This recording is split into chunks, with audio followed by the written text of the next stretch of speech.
In episode 4, the entire community heads to the church for basically a group baptism of all the new children that were born in Gilead, and that includes June and her walking partner of Matthew. Aunt Lydia lets June know that she's reserved certain seating for all of the handmaids who had children, and that includes of Matthew. And June says, "You had a baby?" And she says, 3. And that really takes June aback, because 3 kids is a lot for anybody, but especially in this world. During the ceremony, June notices of Matthew's child and says she's beautiful. But of Matthew kind of just brushes the comment off and just says, yes, they all are. And this is kind of further proof that she's not all there. Now, after the ceremony, the Putnams have invited everybody, including the handmaids, to their house for hors d'oeuvres and kind of a post-baptism party, if you will. And this usually doesn't happen. Usually the handmaids aren't invited to these type of events.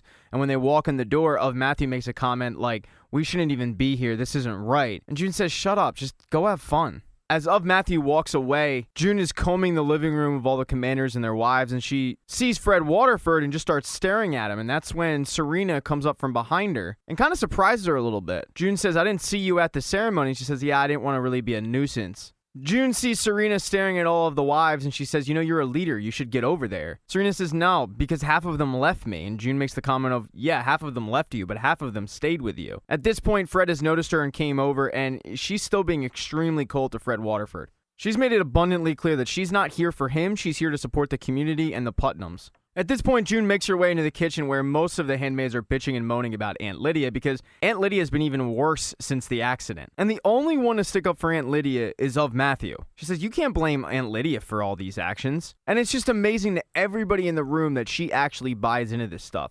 She's had 3 kids. She isn't close with really any of them. She doesn't have any motherly instinct to her. And she seems to understand and agree with all of the practices of Gilead, even though obviously, it doesn't really benefit her. But when of Matthew makes this comment, it pisses off the entire room. And June walks by giving her a death stare that would put her 6 feet under the grave. Luckily for of Matthew, though, there won't be a murder today, because Commander Waterford walks into the room and nicely tells the girls to get out, go enjoy the buffet, I'll deal with the consequences later. And this leaves Commander Waterford in the room alone with June. Fred is coming to June hat in hand, knowing that she has a good relationship with Serena, and asking her to help her mend this fence with his wife. June says, "I think what she needs is more power. She doesn't like sewing. She wants to be a human being. She has ideas that could help this community. Obviously, keep it behind closed doors, but let her live her life." And Fred seems open to this suggestion. So June heads off and searches for Serena, and she finds her in the pool area smoking and tells her that Fred wants to make amends. And even though Serena doesn't want to do this, June kind of convinces her by saying, "You wear the dress, but you pull the string behind closed doors. Be the puppet master. Even though everyone's going to think it's Fred's ideas, it's your ideas." And Serena seems to buy into this idea.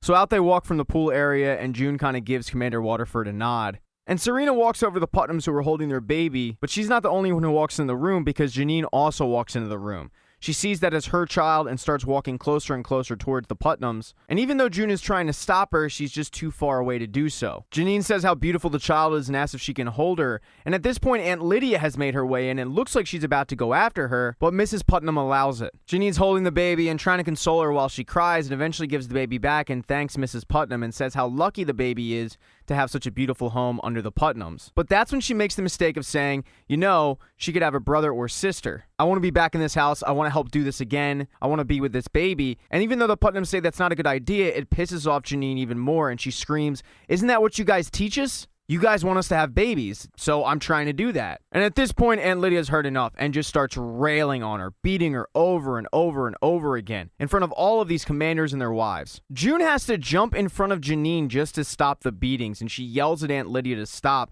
And at this point, Aunt Lydia takes it back and notices that everyone in the room is staring at her aghast. And even she's a little amazed at what she just did. And Lydia knows she crossed the line and doesn't even have words to defend it. She just slowly backs out of the room and goes crying because she knows that she crossed the line. Janine is dragged away unconscious, and of Matthew says that's what she deserves. Of Matthew's the worst. As all the handmaids are leaving, Serena goes over to June and tells her where she would find her daughter, what time, what school she goes to. It's not going to be easy for June, but it's a start. This will help June form a plan to get her daughter out of Gilead. But just before June's about to leave, a soldier rushes in and demands to see Commander Waterford. And this kind of piques June's interest, so she walks over to the room where the commander, Mrs. Waterford, and the soldier are, and they're staring at a screen. The soldier asks, "Is that your handmaid?" And Commander Waterford says, "Former handmaid." And the soldier says, "We need to confirm that this is him." And the soldier shows June a video of Luke holding baby Nicole at a rally. Now, this is the first time that both of the women have seen baby baby Nicole since she gave her to Emily to escape Gilead.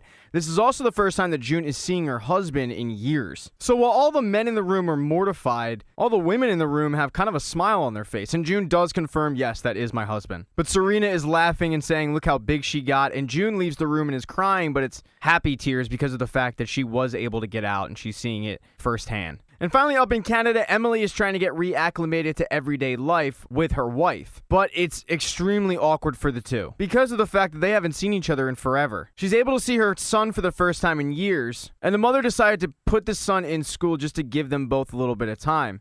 Emily asks, does he even remember me? And then they enter his room where he's got a bunch of pictures of the two of them, along with a hand-drawn picture of her as a superhero escaping Gilead. Eventually, Oliver, the little boy, does show up and says, I can't hug you until you're ready, and she says, how about we just wait until we're both ready? It's a really adorable scene. And then at night, Oliver asks her to read him a bedtime story. And while she's reading it, the other mother is crying, and this kind of forces Emily to cry, and Oliver just picks up right where she left off and starts reading the bedtime story to everybody in the room. But this goes to show just how hard the reacclimation process is.